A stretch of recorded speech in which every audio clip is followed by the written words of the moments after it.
Bueno, buenos días. En esta ocasión vamos a ver la última sesión de este curso y vamos a tratar los temas de potencia estadística, tamaño del efecto y precisión. En las clases anteriores vimos la estadística descriptiva que se utilizaba para los estudios analíticos, las pruebas estadísticas univariantes y los modelos de regresión que deben de utilizarse para poder evaluar asociaciones entre variables, ya sea desde el punto de vista univariante o bivariante. Pero ahora veremos un concepto que es muy importante, el que tiene que ver con la validez de esas pruebas estadísticas que se han realizado y el tamaño del efecto, que es qué tanto se relaciona una variable con otra. Bueno, entonces veamos qué es la potencia estadística. En primer lugar vamos a recordar los diferentes tipos de error. En las columnas tenemos lo que realmente ocurre, o sea, la realidad. Y en las filas tenemos la respuesta que nos dio nuestra prueba estadística a través de los datos que hemos recolectado. Si en realidad la hipótesis alternativa es cierta, es decir, hay relación entre dos variables, pero nosotros con nuestro estudio llegamos a la conclusión que no hay relación porque escogimos la hipótesis nula, estamos hablando del error tipo 2. Y recuerden que si en realidad la hipótesis nula era cierta, eso es de que dos eventos no estaban relacionados, por ejemplo estado nutricional y presión arterial media, y nosotros llegamos con un estudio a la conclusión que de hecho si estaban relacionados, vamos a tener el error de tipo 1. Vemos que en este cuadrante donde nos dice hipótesis alternativa es cierta y la respuesta que nos dio nuestro estudio es que la hipótesis alternativa fue la que se aceptó, o es decir, se rechazó la hipótesis nula, tenemos aquí que no hay error, pero a este evento en particular que está en este cuadrante le llamamos potencia.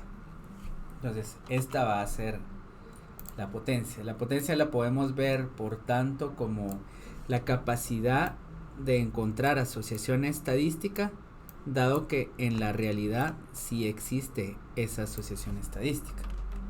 Entonces veamos la definición. Cuando se encuentra asociación estadística entre variables, puede surgir la duda de qué tan confiable es el valor P obtenido.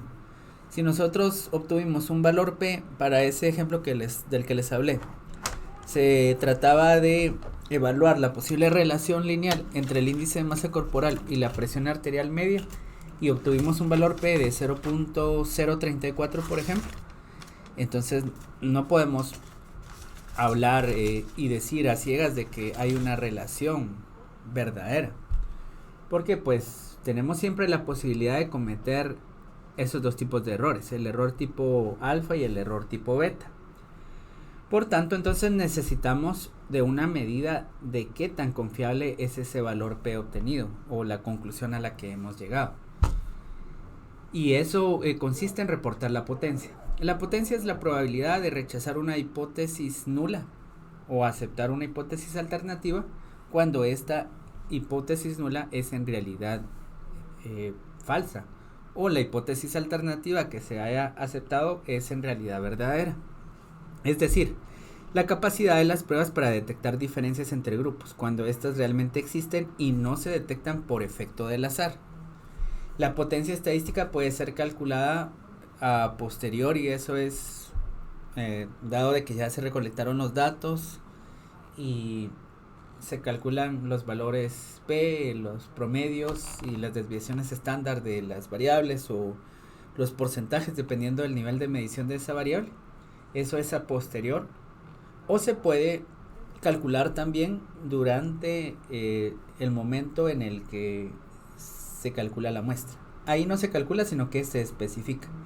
Yo voy a decir, quiero hacer un estudio en el cual voy a comparar dos grupos, un grupo de casos con un grupo de controles, para determinar cuáles son los factores asociados a una complicación quirúrgica, por ejemplo. Y entonces ahí debo de definir una potencia estadística particular, por ejemplo un 80%. La potencia se calcula sobre el conocimiento de los siguientes elementos: el tamaño de la muestra, el nivel de error alfa y el tamaño del efecto. Entonces, ¿qué tanto están relacionadas las variables? Lo que suponemos, eso nos va a servir para calcular la muestra y la potencia. El tamaño de la muestra que hemos calculado también nos servirá para calcular la potencia. Y el nivel de error alfa, así como el nivel de error beta que nosotros queremos correr, nos van a servir para calcular por un lado la muestra y por otro la potencia. La potencia aumenta si el tamaño de muestra y el tamaño del efecto son mayores. Estas cosas son importantes porque cuando tenemos un tamaño de muestra muy grande, podemos llegar a la conclusión que la validez de la prueba es mayor que si usamos una muestra más pequeña. Y si el tamaño del efecto es mayor, la potencia también va a aumentar. No hemos definido tamaño del efecto, pero ahorita lo vamos a definir.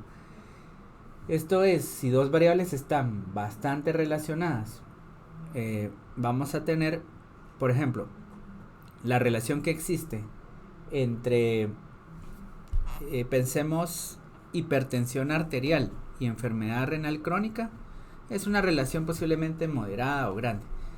Entonces, en esos casos, si queremos evaluar la asociación que existe entre esas dos variables, vamos a tener una potencia grande, ¿verdad? Porque el tamaño del efecto entre las variables no es un tamaño pequeño. Y la potencia va a disminuir si el error alfa disminuye. Entonces, estos errores están relacionados de forma inversa. Si uno aumenta, el otro disminuye. Por eso, en un estudio analítico, cuando nosotros calculamos una muestra, por ejemplo, la muestra nos dicen que es de 50 pacientes, no deberíamos de sobrepasar demasiado ese tamaño de muestra. Por ejemplo, decimos, bueno, pero tenemos 100 pacientes, porque cuando nosotros estamos aumentando digamos el tamaño de muestra, nosotros estamos aumentando la potencia, pero a la vez estamos aumentando la probabilidad de que ocurra un error de tipo 1 o error alfa. Y recordemos, esto es, entonces el error alfa ocurre, o error tipo 1, cuando no hay relación entre las variables y nosotros llegamos a la conclusión que sí. Entonces vean, este aspecto es importantísimo, ¿no? Hay que tomarlo en cuenta, porque si nosotros tenemos muestras muy grandes, por ejemplo tenemos una muestra donde estamos evaluando ese mismo ejemplo, relación entre presión arterial media e índice de masa corporal, digamos que tenemos una muestra mayor a 10,000 pacientes, por decir un número, porque esta es una muestra grande. Entonces la potencia, ¿verdad? La potencia es alta por este tamaño de muestra, pero también nuestra probabilidad de cometer un error tipo 1, y esto es decir de que sí están relacionadas las variables, aunque en la realidad no estén. Entonces, este es uno de los problemas de la estadística clásica, y esto es de que se critica mucho que en muestras bastante grandes, por ejemplo tenemos 20,000 pacientes, 4,000 pacientes que se compararon en un grupo con otro grupo de 3,000 pacientes, es muy probable que encontremos asociaciones estadísticas, pero por el hecho de que se está cometiendo el error de tipo 1. Entonces, por eso debemos de calcular siempre un tamaño de muestra y no sobrepasar ese tamaño de muestra para evitar que se cometa el error tipo alfa. La potencia disminuye si hay varios grupos de comparación. Entonces, si nosotros decimos queremos evaluar el efecto de un antihipertensivo, pero estamos comparando con 4 antihipertensivos diferentes, el antihipertensivo de interés. Al tener más grupos de comparación, necesitaríamos una mayor muestra, y si no tenemos la muestra suficiente, la potencia va a disminuir. Si el evento de interés es poco frecuente, entonces queremos estimar una complicación que se presenta en menos del 5% de nuestros pacientes, el tamaño del efecto va a ser pequeño ahí, y por lo tanto la potencia va a ser baja, ¿verdad? Necesitamos de muestras muy grandes para llegar a una potencia adecuada. Y también cuando la dispersión de los datos es alta. Entonces, por ejemplo, si yo estoy comparando los indicadores clínicos, podría ser de carga viral de pacientes con VIH, de pacientes que tienen tratamiento antirretroviral, con otros que tienen, por ejemplo, un fallo virológico, porque han tenido problemas con el medicamento. Y lo estamos comparando con las cargas virales de pacientes que no han tenido en ningún momento tratamiento y que llegan a una emergencia muy mal con una enfermedad oportunista. Entonces, esa variabilidad que vamos a encontrar en la carga viral, por ejemplo, pacientes que tengan una carga viral en términos de millones de copias y otros que estén indetectables, ¿no? Tengan 50, 100, 200 copias, ahí la potencia va a ser pequeña por toda esa variabilidad de la variable de interés. Entonces, una forma de aumentar el poder estadístico es medir a los participantes varias veces bajo la misma condición. Y ya hemos hablado de estos estudios. Estos estudios se llaman de medidas repetidas. Si, por ejemplo, una de estas personas, digamos, pensemos aquí André. A André le voy a evaluar, voy a hacerle una medición de hemoglobina 1, 2 y 3 veces. ¿No?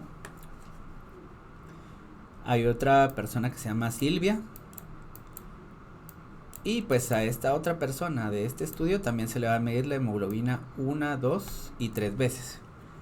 Dado que son los mismos individuos, vamos a disminuir la variabilidad que existiría entre un individuo y otro. Por lo tanto, estos estudios tienen mucha más potencia estadística que los estudios con muestras independientes. Sin embargo, las mediciones múltiples no reemplazan la representatividad de la población agregada proporcionada por participantes adicionales. ¿Qué quiere decir eso? De que, bueno, si bien yo sé que si tengo un estudio de medidas repetidas voy a tener mayor potencia, porque a cada individuo le voy a tomar más de una medición, no quiere decir de que no tenga un efecto positivo el hecho que yo incluya en el estudio a más pacientes. Entonces, esos estudios son muy buenos porque van a tener mayor potencia con muestras relativamente pequeñas. Entonces, vamos a ver ahora un ejemplo de la potencia estadística. Según el valor P observado, se rechaza la hipótesis nula de este estudio en el cual se estaba relacionando el consumo saludable de alimentos o índice de alimentación saludable.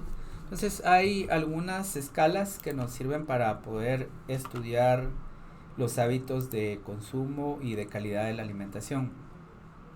Uno de ellos se llama índice de calidad de consumo de alimentos. Bueno, tiene muchos nombres. Lo importante es de que esto se hace a través de un recordatorio de 24 o de 72 horas. Se le pregunta a una persona qué son las cosas que han comido y se van clasificando según su, digamos, calidad nutricional. Si yo tengo un índice de consumo de frutas y verduras, entonces digamos que la recomendación es que se consuman 400 gramos, ya sea de frutas o de verduras al día. Yo voy a tener un índice de consumo de 100 puntos con aquellas personas que me han reportado durante 24 o 72 horas que consumieron por lo menos 400 gramos de frutas o verduras. Y vamos a tener 0 puntos, por simplificar este ejemplo, en aquellas personas que no hayan comido al día pues nada de frutas y verduras. Entonces, en este estudio se evaluó la relación entre el índice de masa corporal y la calidad de la alimentación evaluada por un índice de consumo de frutas y verduras. Entonces, el valor P que nos da acá es significativo, nos dice que las dos variables están relacionadas. Pero ahora, ¿cuál es la validez de esta aseveración? La validez es de un 86%, porque la potencia es del 86%. Entonces, la probabilidad de detectar una relación entre estas variables, dado que esta relación era verdadera, fue del 86%. La potencia en nuestros estudios biológicos debe de ser del 80% o mayor, ¿verdad? Entonces, el 80% es lo mínimo. Y dependiendo de los fines que estemos persiguiendo, pues la potencia la podemos definir como 85 o 90%. Eso va a depender de los alcances de la investigación. Y por otro lado, aquí ya estoy hablando de un indicador del tamaño del efecto, que es el otro concepto que vamos a ver a continuación. El tamaño del efecto nos dice, bueno, si las dos variables están relacionadas, ¿qué tanto están relacionadas? Aquí estoy utilizando lo que se conoce como coeficiente de contingencia. Este toma valores que van de 0 a 1 y mientras más se acercan a 0 decimos de que las variables se relacionan de forma débil. Mientras más se acercan a 1 se relacionan de forma fuerte. Entonces tenemos aquí una relación más o menos moderada entre las dos variables. Entonces ya podemos decir, hay asociación significativa entre estas dos variables, es una relación moderada y tenemos una potencia del 86%. Son estadísticos que muchas veces no se encuentran en las publicaciones. Nosotros en las publicaciones no vamos a encontrar estos, sino que simplemente ¿verdad? El valor P. Y vamos a ver más adelante que hay recomendaciones de las revistas donde podemos hacer publicaciones que nos dicen que debemos de incluir esos indicadores del tamaño del efecto. Entonces se define el tamaño del efecto como la magnitud de la diferencia de variable respuesta entre grupos de comparación. Es la diferencia más pequeña que el investigador está dispuesto a aceptar como clínicamente relevante. Si vamos a utilizar un antihipertensivo y decimos, bueno, yo voy a considerar clínicamente relevante el efecto de este antihipertensivo si en promedio me va a reducir 10 unidades de presión arterial sistólica en el paciente, o pudimos haber dicho de que lo que queríamos era que se redujera por lo menos 20 unidades de presión arterial sistólica. Entonces esa es la diferencia o el efecto clínicamente relevante, que es diferente de la relevancia estadística. Entonces un ejemplo sencillo de tamaño del efecto es el coeficiente de correlación. Si este se acerca más a 0, su tamaño del efecto es más débil, y si se acerca más a 1, el tamaño del efecto es más fuerte. Entonces aquí les voy a pedir que participen con la siguiente pregunta. Yo conozco algunos factores de riesgo de enfermedad renal crónica tradicional, digamos. Entonces, veamos. ¿Me pueden decir 3 factores de riesgos de enfermedad renal crónica? Por favor.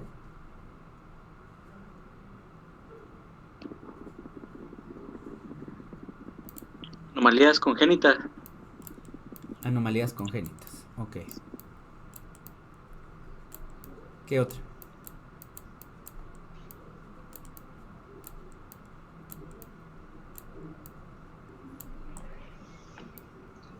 En adultos, diabetes e hipertensión. Diabetes, hipertensión. Bien. ¿Otra más? Bueno, les hablaré de otra, de que es algo muy sencillo, ¿verdad? Empezamos en la dieta. Ahora clasifiquemos esto. ¿Qué tanto influye sobre la enfermedad renal crónica? Si nosotros podemos decir de que hay cosas de que influyen de forma débil, hay otras que influyen de forma moderada y otras que influyen de forma grande o severa, o bueno, cualquier otro, o hablarlo de otra forma. La dieta, por ejemplo, ¿qué tipo de influencia podría tener sobre la enfermedad renal crónica?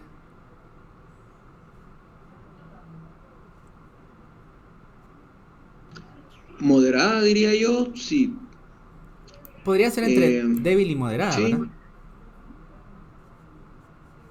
¿Está de acuerdo, Tal doctor? vez sí. Uh-huh. Bueno, y sí, sí. Ajá, bueno, y está bien. ¿Y la hipertensión y la diabetes mellitus? Entre moderada y grande. Moderada y grave. Exacto. Bueno. ¿Las anomalías congénitas? Moderada y grande. grande. Ok. Ujú. Bueno, entonces, así es como nosotros vamos a hablar del tamaño del efecto, de definir estos términos, que son realmente cuál es la relevancia clínica que tiene sobre la variable de interés. Así vemos entonces que la dieta podría jugar un papel débil o moderado, mientras que las anomalías congénitas, la diabetes y la hipertensión podrían jugar un papel grande, tener un efecto grande sobre la aparición de la enfermedad renal crónica. Entonces, es importante que no se omita la estimación del tamaño del efecto, porque esto puede llevar a tomar decisiones fundadas en el desconocimiento de la magnitud de los efectos encontrados. Nosotros podemos decir dos variables están relacionadas, pero ¿y qué tanto están relacionadas? Bueno, entonces esto tiene que ver mucho con la elección de los medicamentos. Entonces vamos a ver más adelante un ejemplo de algunos medicamentos que se han estado ensayando contra el coronavirus. De igual manera, si desconocemos la potencia de la prueba, se carecerá del conocimiento de la probabilidad de conocer errores tipo beta, que constituyen la prueba de mayor relevancia acerca de la validez del diseño. Entonces, qué tan válidos fueron nuestros resultados, esto tiene que ver mucho con la potencia. Y como nosotros hablamos anteriormente, la potencia está relacionada con el tamaño del efecto y el tamaño de la muestra. Una diferencia significativa no precisamente es una diferencia grande o importante. Entonces debemos de recordar que nosotros no podemos tomar decisiones únicamente basadas en valores P. Nuestras decisiones clínicas tienen que estar basadas en muchos aspectos, en cuestiones estadísticas, en la observación clínica detallada y sistemática de los pacientes. Entonces el tamaño del efecto se puede entender como una correlación biserial. Esto es, entonces, si tenemos dos variables cuantitativas, ustedes recordarán que estamos midiendo en el eje X y en el eje Y la relación que existe entre estas dos variables, ¿verdad? Aquí va a ser una buena relación, porque a medida que aumenta en el eje X el valor, va a aumentar en el eje Y en promedio. Entonces, si tenemos esta relación que está ahí, o la relación formada por estos puntos que están más dispersos, bueno, entonces esta relación va a tener un tamaño del efecto mayor que esta que está acá, ¿verdad? Entonces A tiene un tamaño del efecto mayor que B, porque si hablamos de una correlación, la correlación es más fuerte entre estas dos variables. La relación que hay entre estos puntos y un modelo lineal, que esto es regresión, es mayor que la que existe entre estos puntos y este otro modelo que está acá. Entonces los valores van a estar entre 0 y 1. Mientras más se acercan a 0, más decimos de que están relacionadas las variables. Y también recordemos que una correlación puede tomar un símbolo negativo. Entonces también podemos hablar de tamaño del efecto muy bueno cuando se acerca a más 1 o a menos 1. Existen otros estimadores del tamaño del efecto que se aplican dependiendo del tipo de variables que hay. Por ejemplo, el coeficiente de contingencia sirve para relacionar dos variables nominales, al igual que la V de Kramer. La tau de Kendall se utiliza cuando vamos a relacionar dos variables ordinales. Por ejemplo, podría ser estado nutricional y estado de la enfermedad renal crónica. Se pueden mencionar entre estos estadísticos también la D de Cohen, el índice W para pruebas de asociación de chi cuadrado, el índice F para análisis de varianza de un factor. Entonces hay bastantes indicadores, pero también están el odds ratio, el riesgo relativo, para los estudios epidemiológicos, el hazard ratio también, que no lo mencioné por acá, y también están las curvas ROC, que nos dicen la capacidad predictiva de una prueba cuantitativa. Entonces, vamos aquí a este ejemplo del tamaño del efecto. Tenemos una variable que es de tipo cualitativa, la estancia prolongada, y la dosis de misoprostol que se está aplicando. Entonces nosotros queremos saber si es mejor dar una dosis más alta de misoprostol que una dosis más pequeña. La estancia prolongada en estas mujeres que están en una unidad de labor y partos va a estar definida como estancias por arriba de 2 días. Entonces a eso le vamos a llamar estancia prolongada para estos fines.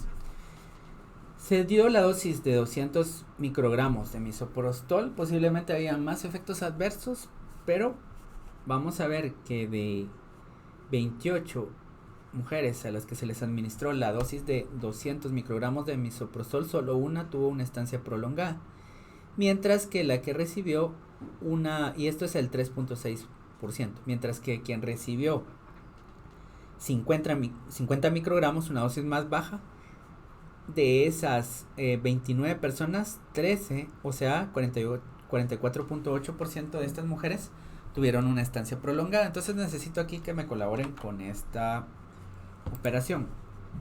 Entonces, por favor, 3.6 dividido 44.8.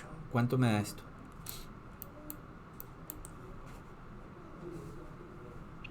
0.08. Es el valor que ya teníamos ahí, ¿verdad? Ahora, a 1 le vamos a restar 0.08. ¿Cuánto me da esto?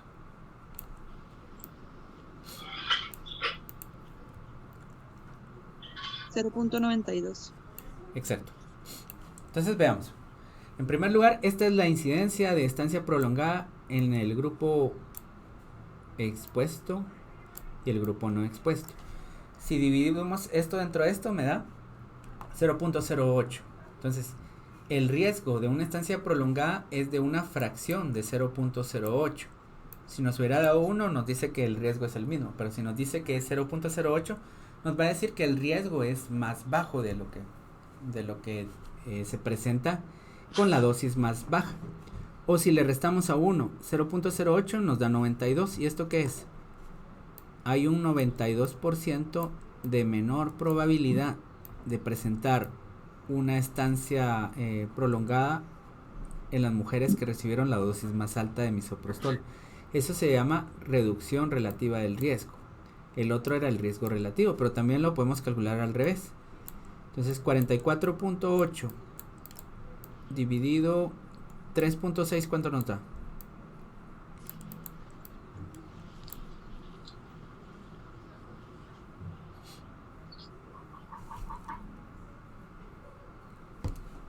¿Cuánto da esto? 12.44. 12.44. Entonces las personas que recibieron la dosis más baja tienen 12.4 veces la probabilidad de estar más días hospitalizadas que las que recibieron la dosis más alta. 12.4 veces. Y también está la reducción absoluta del riesgo y el número necesario a tratar. El número necesario a tratar se usa mucho en los ensayos clínicos. Esto es, por ejemplo, que las personas, para evitar un caso de estancia prolongada, necesitamos dar por lo menos a 3 una dosis de 200 microgramos de misoprostol. Entonces ese es un ejemplo con variables cualitativas. Entonces las revistas nos van a recomendar que siempre nosotros reportemos tamaño del efecto, intervalos de confianza, potencia estadística, medias y desviaciones estándar, y no solo reportar los valores P, eso no nos dicen nada. Además debemos reportar los valores P exactos, no P menor a 0.05 o menor a 0.001, eso todavía es más adecuado. La cuestión ética nos dice que la potencia y la estimación del tamaño del efecto es importante porque no resultará éticamente aceptable conducir un estudio que no tuviese la suficiente capacidad para detectar un efecto real debido a la pérdida de poder estadístico. Entonces, todas esas publicaciones de nuevas intervenciones nos deberían decir, bueno, hay asociación significativa, pero nuestra potencia estadística es tanto, o el tamaño del efecto entre las variables es tanto, para poder utilizar esto ahora sí para tomar decisiones clínicas. Pero solo los valores P no nos dan la suficiente información para tomar la decisión clínica. Entonces los intervalos de confianza y la precisión nos hablan también. Los intervalos de confianza, como vimos en una clase anterior, nos hablan de qué tan precisa fue una estimación.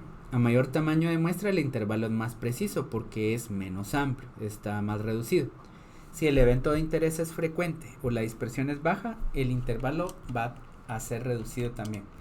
Veamos en este ejemplo Bueno, y en el ejemplo nos dice que se muestra la relación entre amputación en pacientes con diabetes y el hecho de que tuvieran una hemoglobina glicosilada igual o por arriba de 7% o por debajo de ese 7%.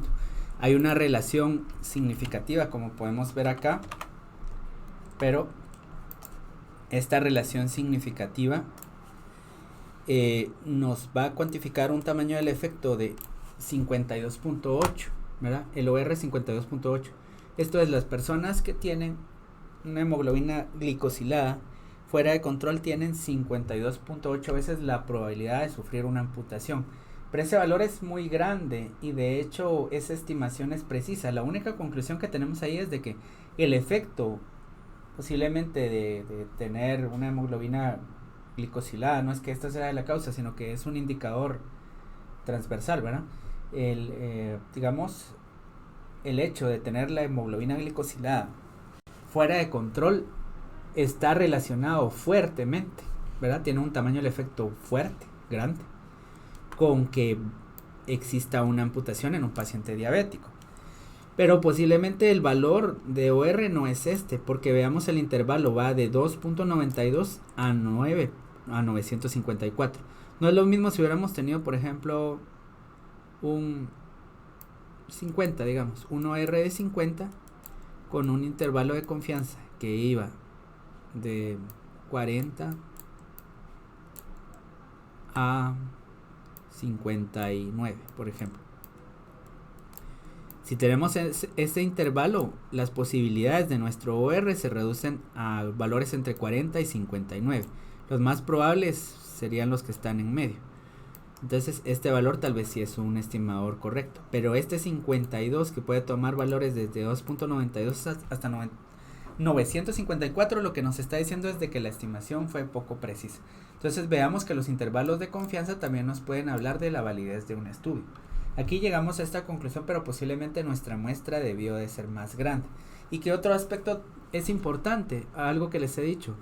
Bueno, aquí no tenemos ninguna persona que haya sufrido una amputación y que tuviera hemoglobina glicosilada por debajo de 7%. Podría ser que exista esa posibilidad, pero es una probabilidad más baja. Entonces, con un estudio más grande, posiblemente este N sub 1, digamos, que está acá, podría haber sido mayor a 0.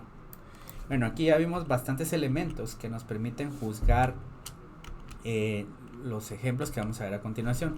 Aquí está el ejemplo del el remdesivir. Pero vamos a ver rápidamente. Solo le quería preguntar, licenciada Cristi, si tenemos 5 minutos después de las 8 todavía, o tenemos que terminar a las 8. Sí, está bien, 5 minutitos, licenciado, está súper bien. Hoy sí, ok. Bueno, con esto Gracias. vamos a terminar la parte teórica. Aquí hay algunos recursos del tamaño del efecto, del tamaño de la muestra, potencia estadística. Hay aquí algunos artículos muy interesantes. Estas presentaciones pues ya se las he compartido, y si no pues voy a coordinar con la licenciada para que les comparta las presentaciones. Y bueno, con esto terminamos.